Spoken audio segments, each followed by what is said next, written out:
Hi, I'm Christopher Imbsen. I'm the Director of Sustainability at WTTC. Chris, great to have you here in Rwanda at this amazing event. Tell us a little bit about your role and what you're working on at the moment. So as Director of Sustainability at WTTC, I'm in charge of understanding and coordinating member priorities in the area of sustainability, and we work with a committee comprised of about 10 CEOs of some of our most prominent companies to guide our work, and there's also a task force, about 40 or so chief sustainability officers. And they provide input into the work they do, they provide support, and in many cases, partnerships. And we do produce quite a lot of work in sustainability, but that's only because we're able to deliver or develop incredible partnerships with our members in delivering on our priorities. And you've been revealing, even during the summit, some really impressive data. You provide a wealth of resources. Tell us a little bit more about that. So, WTTC is perhaps best known for its economic impact research and data. I think that's probably what put us on the map. The data around employment and GDP and visitor spend. And that is incredible data. But arguably we live in different times and this data isn't good enough any longer. We need to have a holistic understanding of our impact on people and planet. So we wanted to develop data that would allow us to get a sense of our impact across a whole range of social and environmental indicators.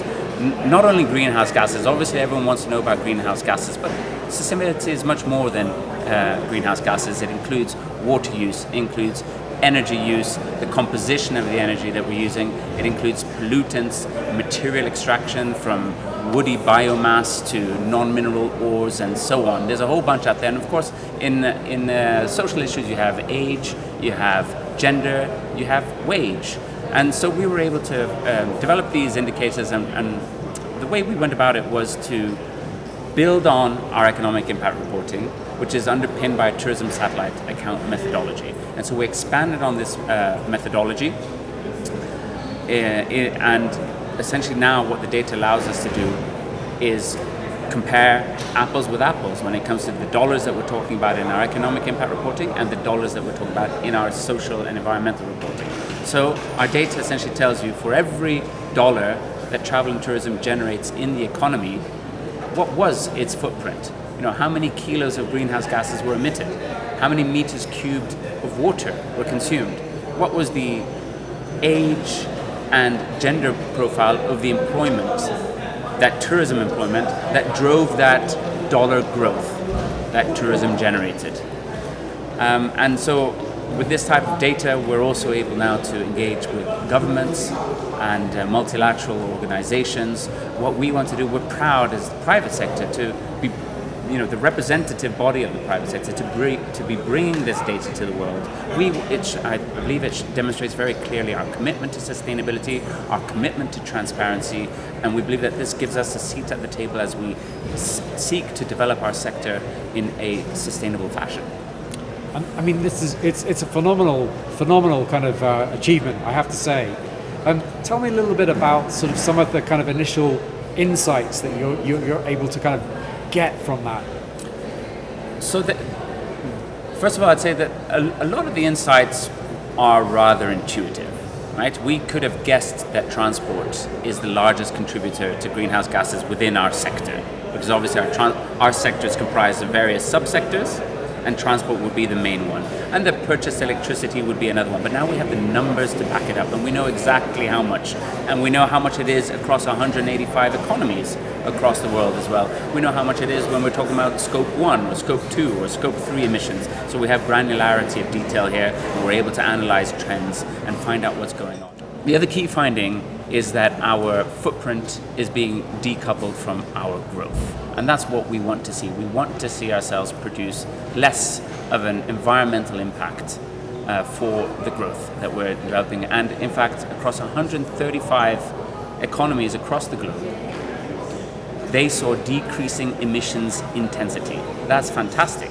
But there were also 15 countries out there who experienced absolute emissions decreases whilst at the same time experiencing absolute tourism growth. And that is a fantastic thing. And what we want to do next is to delve into these stories and find out how are they achieving this success. Because a lot about sustainability is picking out those inspirational stories and sharing with the rest of the world, showing how it can be done. So what sort of advice can WTTC provide to destinations in order to help them become more sustainable? Right, so sustainability is a very big and complex issue, right? And, first of all, think step by step, but the important thing is getting started. But the other key issue around sustainability is that it's all interlinked. So climate, you can't address climate on its own in a silo. Climate is intricately interlinked with nature, for example. So climate affects nature. At the same time, nature helps to protect our climate. Trees absorbing greenhouse gas emissions is a classic example. Mangroves buffering sea level rises, another example.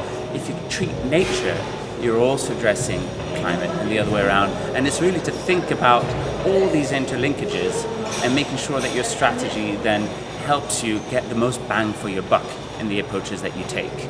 But key to all of this as well is engaging people. I talk a lot about environmental sustainability, but people, it's all about the people at the end of the day. And they need to believe in what you're doing. They need to feel that they can be a part of it if you want to bring them along on that journey. And a lot of that is breaking down the messages and making it easy for people to understand and making it easy for them to realize that they can take steps to support the overall mission of becoming more sustainable. Well, one area that they certainly can help, because travel and tourism is much more than the largest organizations, commonly thrown around numbers that about 80% of our sector is SMEs. They're companies that, are trying to get by day to day, right? And so they need it easy. They need simple guidance on how they become sustainable. And this was really the whole idea behind our Hotel Sustainability Basics initiative. There were 11 major global hotel brands that came to us and said, we need globally aligned, fundamental sustainability criteria that all hotels can and should be doing as a bare minimum to raise the bottom floor of sustainability in the sector and to leave no one behind. And so we went through a massive global consultation process and we managed to boil that down to those 12 fundamental criteria. I think it was Mark Twain who said, apologies for writing you a long letter. I didn't have the time to write a short one. Well, we took the time to boil it down to those 12. We're very proud of this and we're rolling that out in the world at the moment. And the tourists and the visitors themselves? Well, there I think that we can obviously hope that they will make sustainable choices, but we should make those sustainable choices available as well. But I think that we should not make sustainability complicated. It's all about making it easy, right? Because a visitor, when they're traveling, they've got a lot to think about. They have to think about the dates, they have to think about the prices, where they're going to be. There's a lot of coordination. If you just make sustainability another complex decision layer on top of that, it's like Maslow's hierarchy of needs. That will come last, if at all. Make sustainability the obvious thing for them and make them feel good about their trips, and they will engage in that.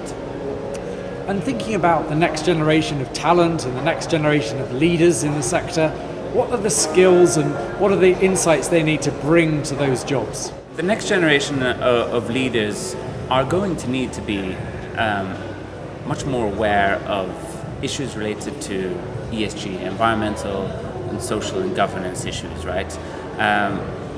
Not only because there is the planet and its resources has an intrinsic value, but there are other imperatives for becoming sustainable at this stage, right? And one of the key ones is regulatory imperative. Regulation is going to be hitting increasingly hard now. We have the emergence of mega ESG frameworks, reporting frameworks, for example, from the EU, the US, and internationally. And people are going to need to be well versed in all of these issues. What decarbonization means, what it means to track your scope 1 or your scope 3 emissions, how to become nature positive. That is a very difficult subject, but we're going to need to address that challenge as well. We always talk about the triple planetary crisis. It's our climate, it's pollution, and it's our biodiversity. And we're going to need to find ways to understand how we can operate on our planet, addressing these challenges, and ideally down the road being part of a regenerative sector. And I believe that this is where travel and tourism has some of the most exciting potential. Because take nature. What other sector in the world gives nature an economic reason to exist in more or less its original state? You can think of nature as the book and tourism as the publisher. And any good publisher wants to make sure that their book is good, right? And that's what travel and tourism can do and should be doing. What a wonderful metaphor. Here we are in Kigali. What do you see around you that reflects this conversation? Kigali is, a shining example of regenerative tourism. I think it's one of the most famous examples of how you can turn an economy around, turn a conservation situation around through the use of tourism. What they have done with their gorillas there is absolutely fantastic, but that was the springboard for a much wider, comprehensive tourism strategy.